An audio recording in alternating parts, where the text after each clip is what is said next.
E aí, meus amigos, tudo bem com vocês? Olha, deixa eu aproveitar que a gente está aqui numa sexta-feira santa, é feriado, quero conversar um pouquinho para vocês. Se você não me conhece, meu nome é Roberto Cardoso, aproveita e já se inscreve no canal, deixa um like, ajuda a fortalecer o nosso trabalho, porque vamos conversar um pouquinho, queria fazer umas perguntinhas para vocês, tá? Aproveitando só para dizer que assim, eu espero que você esteja na sua casa, né? É uma sexta-feira santa, mas nós estamos vivendo uma política agora de isolamento que é necessária. Espero que você não tenha saído para visitar as pessoas, porque eu sei que é feriado, você pode considerar isso uma data importante, mas nós estamos falando da sua vida, tá? Antes de tudo é a sua vida. Se você não se convenceu, eu vou dizer só um detalhe. Os médicos, o Ministério da Saúde, avaliando a situação, estão dizendo assim: muito provavelmente o pico de contaminações ainda não aconteceu e ele deve acontecer no final de abril ou começo de maio. Aí você faz as contas. Normalmente a pessoa fica 15 dias já contaminada, contaminando os outros sem aparentar, sem ter sintomas. Então, se o pico de contaminações, o pico de casos confirmados vai ser no final de abril, provavelmente essas pessoas estão sendo contaminadas agora. Então, se você sai, se você afrouxa agora o seu isolamento, você é um grande candidato a ser um desses casos que vai aparecer no pico no final de abril. Então, pense nisso e não afrouxe, tá? Mas já que você está na sua casa, que eu sei que você é uma pessoa consciente, deixa eu fazer uma perguntinha para você.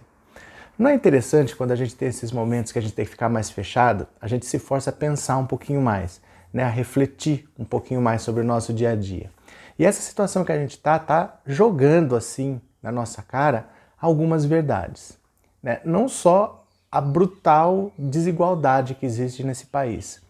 Você vê, por exemplo, que para algumas pessoas não mudou nada, eu mesmo. Mudou muito pouca coisa porque o meu trabalho já é pela internet. Eu sou professor, eu dou aula por Skype, então não vem ninguém na minha casa, eu não dou aula numa escola, eu dou aula por Skype para as pessoas. E tenho o canal no YouTube. Praticamente a minha rotina não mudou. Eu tenho que sair de vez em quando para ir no mercado ou para ir na farmácia, alguma coisa, e não passa disso. Mas para algumas pessoas mudou muito. E aí você falar de isolamento social para essas pessoas, pessoas muitas vezes que não têm uma casa para ela ficar isolada, que tem outras pessoas morando junto, e a pessoa às vezes precisa sair porque é autônomo, porque é vendedor, essa pessoa precisa sair. O nosso Brasil é muito desigual. Não é? E uma hora nós vamos ter que encarar esses problemas, nós não podemos continuar os ricos cada vez mais ricos e o pobre cada vez mais chegando na miserabilidade, porque essa situação tinha mudado. Os pobres estavam começando a ter lugar na nossa sociedade e estão pior do que estavam antes. A situação piorou. Então hoje é muito fácil você falar de home office, isolamento, quando você não vê a complexidade que é o Brasil. Nós precisamos resolver esse problema, uma hora nós vamos ter que sentar. Todo mundo falar, quem vai abrir mão do quê para a gente resolver esse problema? Não há solução mágica simplesmente assim, eu vou lá, eu tenho vontade e eu vou mudar. Não é assim, nós estamos vendo que não é assim. Muita gente elegeu o presidente da República com base no discurso, com base na garganta, porque eu vou fazer, porque eu vou acabar com esse sistema que está aí. Ninguém faz nada sozinho. Deixa eu falar, tá na moda agora votar em candidatos que dizem que são de fora da política. Eu não faço parte desse sistema aí. Mesmo estando lá há 30 anos. Né? Tem governador do estado de São Paulo, por exemplo, que disse que não é da política, que é empresário. Mesmo ele tendo sido presidente da Embratur nos anos 80 e ter sido corrido de lá. Ele saiu corrido da Embratur porque ele tinha um projeto de transformar a Seca do Nordeste em atração turística. Ele falava, não vamos investir em irrigação, vamos transformar a seca em atração turística para as pessoas poderem vir aqui e poderem ver a pobreza. O brasileiro tem direito de ver o lado bom e o lado ruim do país. João Dória, anos 80. Se você não acredita, tem uma paginazinha branca com uma linha para escrever que chama Google. Joga lá, João Dória, Embratur, que você vai ver. Isso é dos anos 80. Hoje ele diz que não é política, as pessoas votam.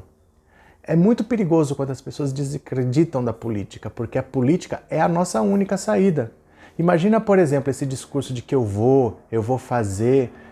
Uma hora elegem o Tiririca presidente da República. Você já pensou? O Tiririca está no 3º mandato de deputado. O que ele fez a vida inteira para justificar que ele seja um legislador?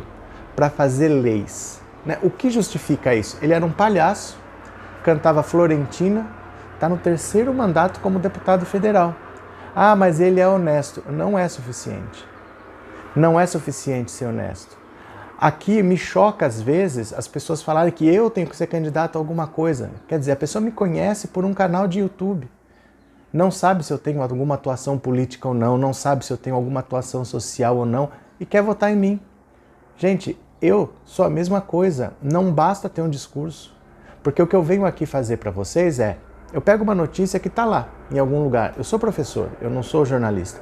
Eu pego uma notícia que todo mundo pode ler. Mas essa notícia está em economês, está em juridiquês, ela não está acessível para as pessoas. Então eu entendo o que é aquela notícia e explico para as pessoas. Isso não é suficiente para você ser candidato. Você entendeu? Eu nunca vou ser candidato a nada. Não é para mim, eu não tenho histórico disso. Não basta ter boas ideias, não basta ter boas intenções. Ah, mas eu concordo com tudo que ele fala. Mas isso é o que ele fala. Conseguir fazer é bem diferente. Sabe assim, eu também entendo de futebol e eu tenho algumas ideias. Não quer dizer que eu possa ser técnico, não quer dizer que eu tenha que ir para a seleção. Não faz sentido esse tipo de coisa. Vocês já imaginaram, nessa situação atual, nós já temos um candidato que era o mais despreparado. A gente falava, perguntavam para mim assim, você vai votar no Bolsonaro, né? Eu falava, claro que não. Eu não vou votar por uma questão de princípios. Eu não posso votar num cara que defende tortura, que defende ditadura, que é contra negros, homossexuais, mulheres. Eu não posso votar nesse ser humano. Eu não estou nem pensando no candidato, na capacidade, mas como ser humano eu não aprovo o que ele fala. Jamais votaria. Ah, mas faz arminha, faz não sei o quê. Gente, isso não é critério. Isso não pode ser critério. E se você não presta atenção em como você escolhe os seus candidatos, corre o risco de você ainda eleger um presidente capaz, competente, mas não eleger um deputado capaz e competente, nem um senador capaz e competente. Hoje, por exemplo, na Câmara ainda tem alguma disputa. É onde a gente ainda se salva de algumas coisas. Mas o Senado é 80% de direita. 80%. No Senado não tem disputa. Chegou qualquer projeto lá que interesse a direita, ali no Senado já passou. Então não adianta você falar assim, agora eu elegi o presidente que eu queria, ele vai resolver tudo para mim. Pois é, mas em quem você votou para deputado? Em quem você votou para senador? Porque qualquer medida provisória vai ter que passar pela Câmara. Qualquer projeto de lei vai ter que passar pela Câmara, pelo Senado e vai para a sanção do presidente. Esse caminho é conjunto. Você tem que fazer um voto consciente em todos os sentidos. E não basta votar no cara simplesmente porque ele é do partido A ou B. Você tem que ver a atuação dele. De novo, sabe aquela telinha branca que tem uma linha que chama Google? Vai lá, você está pensando em votar numa pessoa, põe lá assim, fulano de tal, o que ele já fez? Ah, esse cara trabalhava aqui, ele era de tal empresa, ele foi para o sindicato não sei das quantas, ele participava na ação social da igreja dele, da cidade dele, do bairro dele, ele ajudou a restaurar uma praça, ele lutou pelo direito do não sei das quantas. Veja o que esse cara fez. Porque se a pessoa não faz nada sem ter a obrigação, né, simplesmente porque ela quer ajudar, imagina quando ela tiver um salário alto, quando ela tiver uma caneta poderosa que pode decidir interesses de pessoas importantes. Então você imagina, se a pessoa nunca fez nada simplesmente porque gosta, por querer ajudar, imagina quando tiver dinheiro na frente dela.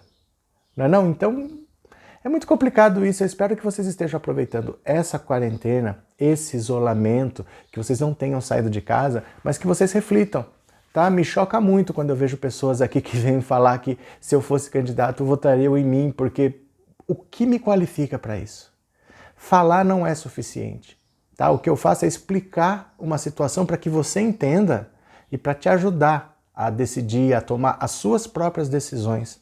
Né? Tem vários canais aí de pessoas que gostam de dar opinião. Eu não costumo dar minha opinião, porque eu acho que não interessa. Não interessa a minha opinião para você, é você formar a sua. Então eu explico o que está acontecendo e mostro, olha, é isso. Olha, o que está por trás é isso. O interesse no fundo é esse. A consequência é aquela.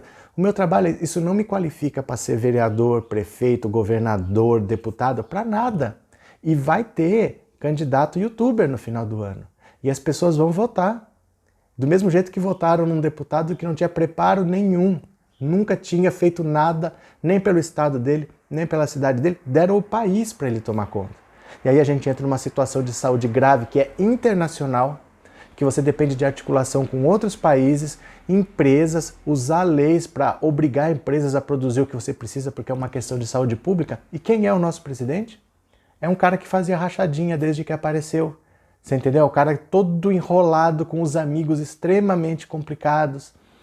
E é isso que nós temos para hoje. Então eu espero que você aproveite a sua quarentena, que você fique na sua casa bonitinho, porque o pico de contaminações de casos confirmados vai ser daqui a 15 dias. Então a pessoa que for confirmada daqui a 15 dias está pegando hoje, não saia de casa, segure as pontas, tá? Essa situação pode levar 2, 3 meses e só foram 15 dias, tá? Nós estamos nesse barco aqui há 15 dias, isso pode durar 2 ou 3 meses. Ah, mas eu não tô aguentando. Cara, segura a onda. Segura a onda porque vai passar. Vai passar, nós vamos passar por isso aqui, mas não afrouxe agora, porque senão eu não quero ter uma notícia ruim de você. Tá bom? Então é isso, um grande abraço para vocês, eu já fui.